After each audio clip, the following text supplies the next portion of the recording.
The older you get, the more quieter you become. That life humbles you so deeply as you age, you start to realize how much nonsense you wasted time on. I am on my way to Kenya, and I'm going for a coffee fermentation camp. So this is my first ever solo trip, which was very nerve-wracking. I've never been anywhere by myself.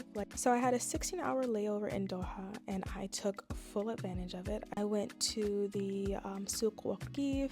I did a little shopping at the mall, and honestly, it was so fun. I took the metro. It felt like... Oh my god, we're here. I'm so nervous. I hope I don't get lost. I had a layover in Nairobi for about 2 hours before landing to my final destination of Eldoret. And yes, I am going to the village. I need to mention that the commuter plane was so small, like oh my god, I was like high-key afraid. The drive to Chesbangor Hills Coffee Farm was about 45 minutes away from the airport in Nandi Hills.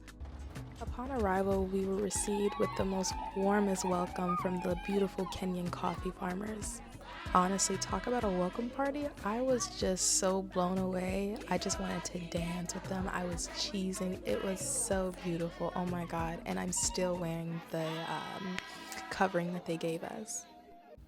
Okay, so we finally made it. I think they said I have one more person that's coming, but there are my bed, somebody else's bed. I think they're already here. I can't remember her name, but we're gonna get to know them. And then I have somebody else. I'm not sure if she's coming, but I'm not sure. And then here's the bathroom. You know, I'm be honest with you, I wasn't expecting a very sophisticated bathroom, but I'm happy. I was prepared-ish, but I'm just like really, this is nice, y'all. This is nice, very comfortable for me. And then let's see the outside. Like this is my favorite part. Is just being able to walk out and just see the coffee farm. I think it's just actually amazing. Just look at the view. And then there's the boys, some of the group is staying in there. There's like 3 guys. And then there's also something down here for staying, and then other people also staying over there, and then there's like 2 people staying in the main house. So that's the main house. These are like other areas, and this is another area to stay. So yeah, and as you can see, one of the group members over there in her little abode. But yeah, it's so cute. I'm so excited to just get started and start learning more. So yeah, let's go. I went to take a shower, and she said, oh, just click the electricity thing on and the shower will work. I was like, okay, bet. Bro, do you know that it's cold? Like, when I say I'm very humbled being here, I took the quickest shower I've ever taken in my life. I think I just swallowed some herb because I'm cold. But it's so good. We have cabbage and there's chicken. There was also some beans, but I'm just not that hungry, especially after my flight. I'm just like, ugh, I just want to relax. So we're having just cabbage today and chicken. Alright, so day 1. I woke up to brush my teeth, y'all. Didn't realize that there was no mirror. And of course, this was the one time I chose not to bring my travel mirror. I guess that's why we have phones, honestly. I packed very light, especially when it came down to my skincare products. And even my makeup was minimal. Good morning. It is around 7:37. I got up around like 6:50. And we are heading to the brew bar, breakfast and brew bar, and kind of like a welcome.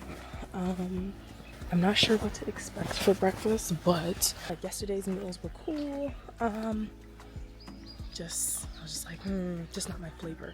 I'm a picky eater anyway, so everybody's already here. Breakfast, you know. Breakfast in bed, I guess. So I don't normally eat breakfast at home, so I prefer some coffee, tea, and a pastry, and I had these fried bread things every morning. They were so good. Oh my god. As for my morning brew, this morning I had the honor of having my coffee brewed, served, and processed by Gustavo from Puerto Rico.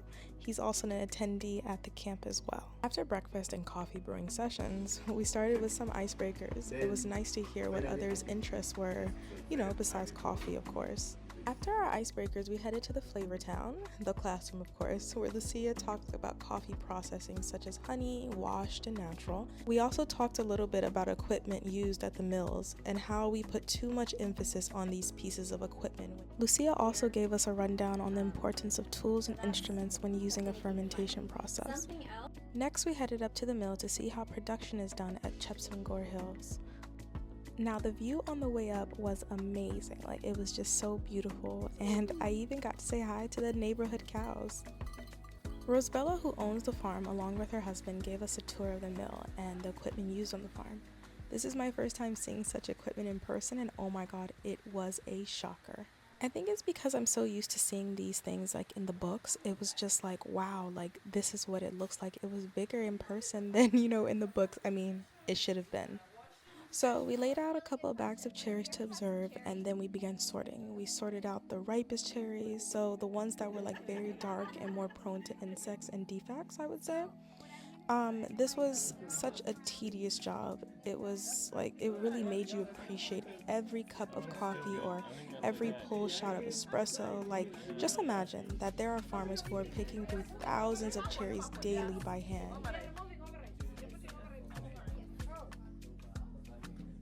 So we pulped some of the cherries that we picked through and started a citric acid fermentation, and then later that night we did a lactic acid fermentation, and we used sea salt. Please don't use table sea salt, you guys. It's not gonna work. And then we let those sit overnight, and then we just checked back in the morning. Honestly, I was so tired. I don't even remember what I ate. I was just tired. I think I probably had I don't even remember. I was too tired to remember. I went to sleep. I think I had jet lag still. All right, so it is day 2. It's Tuesday. The coffee fermentation camp is 5 days. Yeah, from Monday to Friday. And yesterday we did a lactic acid, as you saw. Today I have to look at the schedule. I don't know what we're doing today. I'm so glad that I changed my shoes. Like, if I didn't change my shoes, Lord knows this would be the end of me. I'm so tired. Oh my god. We're back again.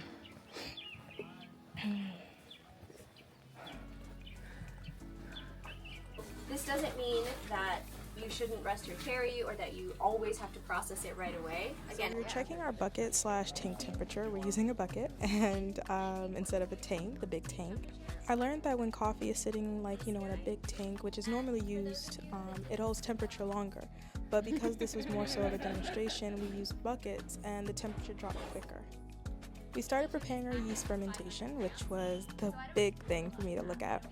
Lucia is so amazing and helpful. In attendance, we had farmers, mill production workers, roasters, and baristas, everyone in the coffee industry. And she really gave farmers and producers so much insight on how to create a more nuanced and interesting cup.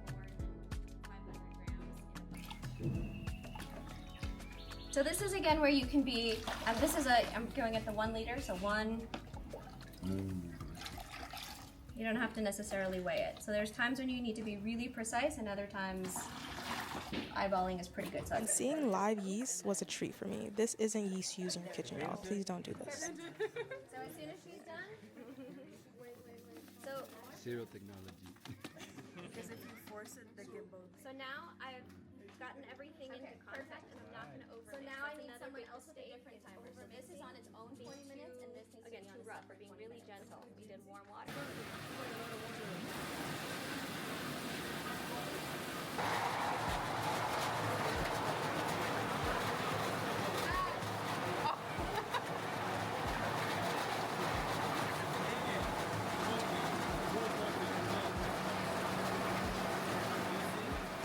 After 20 minutes, we checked on our yeast and they were ready to start eating. Seeing the way the yeast reacted when we were agitating it, oh my god, it was so cool. We started transferring beans to the container with the yeast versus dumping the container of yeast in the bucket with the beans.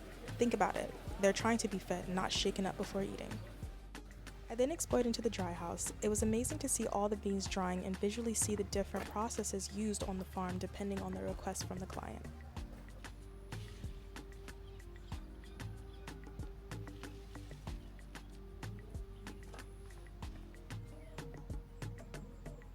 Something I will always take with me in life is every bean has a home, even the floaters. These are lights. You can see the difference in lights. Any disease, it will float. You see, these ones are having sex. You see, it will float. You see this one? It will just dry. It will have a different cup. It's still coffee, but it has a different cup. We call it P2. What's it called? P2. P2. Yeah. Parchment 2. Because there's parchment 1. And what's parchment 1? Parchment 1 is a good one. Oh, okay. Yeah. Parchment 1, P1. So I have to write here, I have to label, because if anybody makes a mistake and mix with good coffee, so I have to say these are floaters. Let me look for a piece of paper.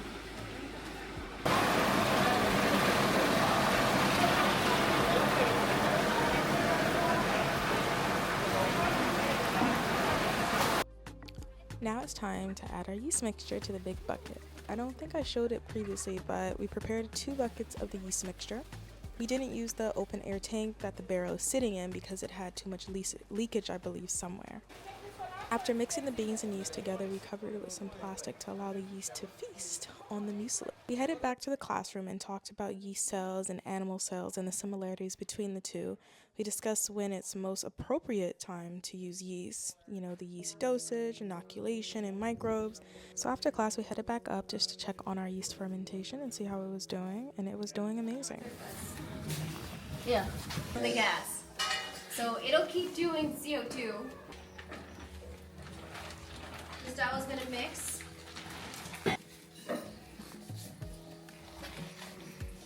Oh wow. Oh my god. It's a party. Here, listen. This is not what I recommend. Okay, so the most fun time was honestly everybody at the campfire just having a good time, dancing. You see Gloria, she shake. She's the funniest auntie I've ever seen. She actually has a farm in Kenya, probably like 3 or 4 hours away. She's so sweet. And then, you just have everybody just relaxing and just dancing and just being themselves. And I think this is like the most important part of the trip, is really getting to know people on a different level and not just on, oh, we share a common interest of coffee. Honestly, this made us feel like a family. We could really just let go and enjoy each other. I absolutely enjoyed every one of them. Did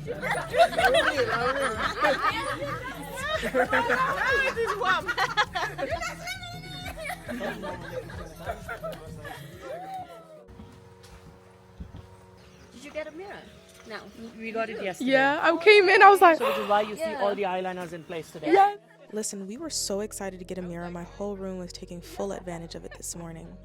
Anyways, we headed up to check and measure the pH and temperature of our yeast fermentation. Sheila, who also owns a farm in Kenya a couple hours away, and I had the honor of mixing the beans. And let me tell you, it is not for the weak. We also checked on our lactic acid fermentation. The pH and temperature was looking much better that each day. We had a little class time and we discussed this quote-unquote process-forward marketing trend and a little bit about fermentation consistency. After class, we headed over to a cupping session where we cupped some different processed coffee that Lucia and Nick, her husband, who also put together the camp, brought from Guatemala. Now to the highlight of this entire trip, the coffee trees. Oh my God, I was just mesmerized by the beauty. I see coffee trees in books all the time, but never in person. I feel like I've scratched that item off my bucket list. I honestly didn't want to leave them. So we had a cultural night that night for dinner, and the chef for the duration, Chef Manga, who has been cooking the great food that we've been eating, did his thing. Let me tell you, the meat was amazing, so tender. Y'all, I need a personal chef. I don't even want to cook no more at this point. Also, it was Laura's birthday, and it was just the perfect time to celebrate. She's such a very shy girl, especially for somebody who's used to be a DJ. I was like, girl, you're shy or what? But I love this for her. Oh, and we had 2 attendees from India, Ram and Hamsia. Hamsia was my roommate, actually, or one of my roommates. And they did their little Bollywood dance, and I was like, oh my God, I'm coming to India.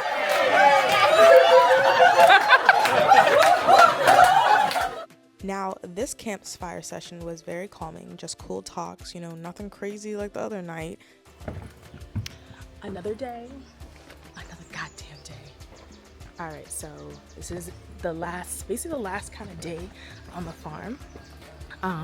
Tomorrow we're just kind of doing like goodbyes, and I think probably see the last one. I promise you guys, the breakfast looked so tasty, so good. Again, I'm just not a breakfast person. So after breakfast, we started the morning off with a cupping session, but this time we were cupping coffees brought by farmers and roasters. It was nice to try coffees brought by others And also, I haven't cupped in a long time, so I kind of forgot how to do that nasty slurp. Like, I'm just a lady. So after our cupping session, I decided to go up to the drying house a little early before we started a new fermentation, which I'll get into after this. I just think it's very therapeutic to just walk around and just touch and observe the coffee on the drying beds. And behind me is our yeast fermentation processed beans, and they have already been washed and laid to dry by the workers. Alright, so we're starting a new batch, or a new fermentation batch, and this time we're using a different kind of yeast. I believe it's called a Pichia, and then we're also mixing it with the bacteria, which is a lactic bacillus. Same. So this is a 1,000-liter tank, and then this is for same. Yeah, it's the same as the other. The dosage is the same? The dosage is the same. So here we're checking on our lactic acid fermentation, which is going to be washed and put on the drying beds very soon. Alright, the temperature of bucket 1. So we headed over to the drying house, and Lucia spoke to us about the drying house and how to make the environment more comfortable for beans when they're drying. We all agreed that this drying house could, use some more ventilation, and it was also nice to hear the advice, on how other farmers ventilate their coffee in the drying house. That temperature is where we're getting the danger of bursting the cells and releasing the contents and not having the flavor and the longevity that we want. And how long does this take to dry? Like 30 days. Tosh, who is a producer in Rwanda, he taught me how to properly move the beans around on the drying bed. We actually had some amazing conversations about producers to consumer relation and how coffee is more than just a transaction. I can't reach the middle. I have short hands. I cry. Oh, and this is the lactic acid fermentation that was washed and put on the drying bed to dry. As you can see, one of the farmers are picking through and removing anything that may look like a defect or have insects. So we did leave and we headed back to our rooms, but we came back for the 10 of 10 celebration, which is to celebrate the women of coffee in Kenya. I believe last year it was held at Gloria's farm, but basically these amazing women bring their coffee together to process and sell it all as one. It was such a beautiful ceremony. They gave us gifts, handmade, which was so thoughtful and kind. We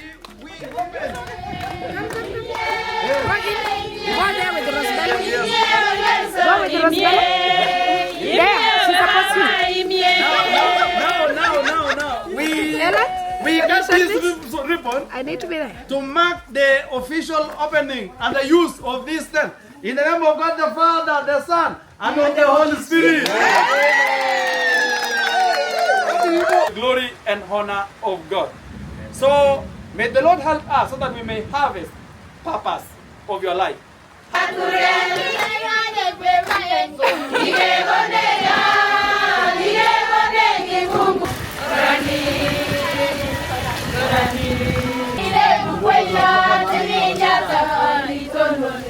On wanting to uplift the women in coffee.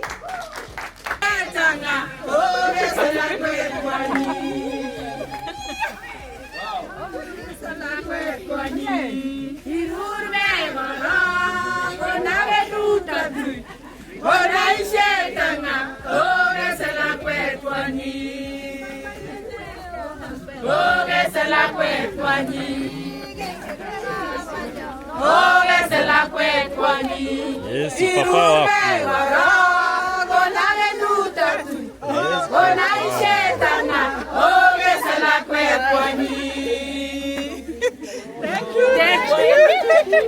We can have a seat. Another one.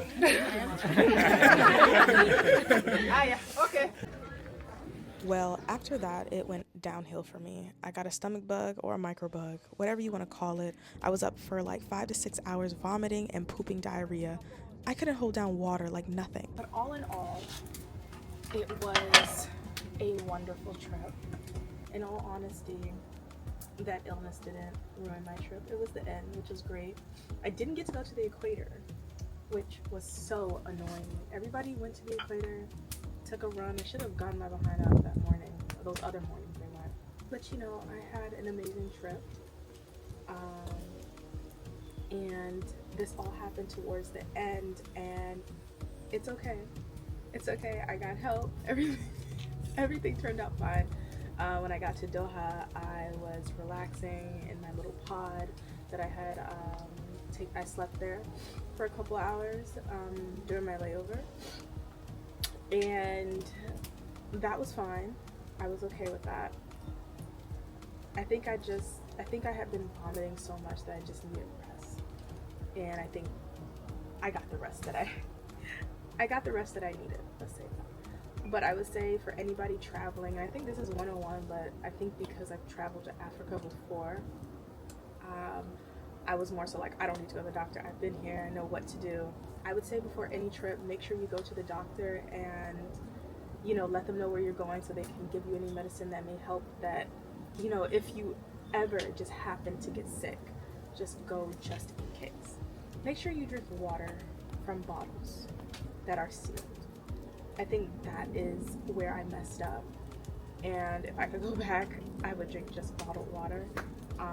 The system that they were using was like similar to a Brita, which I don't think did enough filtering in my opinion, but I was like, I'm okay, I'll be okay. It was the most life-changing experience I've had in a while, and it has gotten me to want to set my roaster back up and start roasting again.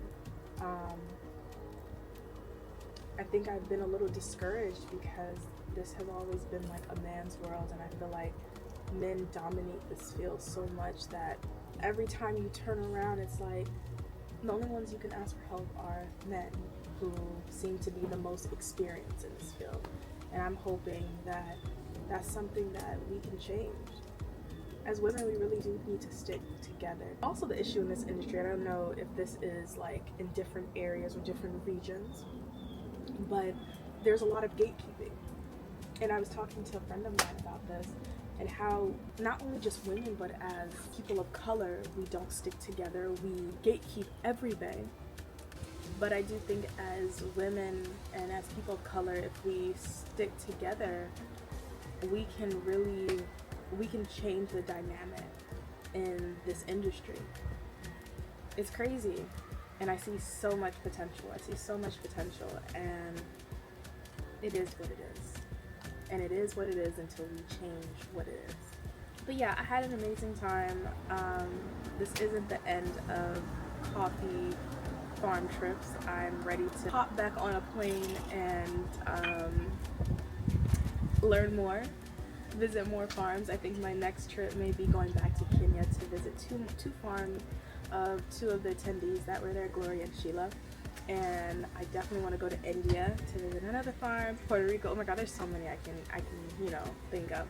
Puerto Rico might be easier, honestly. See if Gustavo or Alejandra will welcome me there to visit their farm, but that would be really nice. The last piece of advice that I would give is to maybe try a camp with Lucia Solis. You can also listen to her podcast. She's a gem.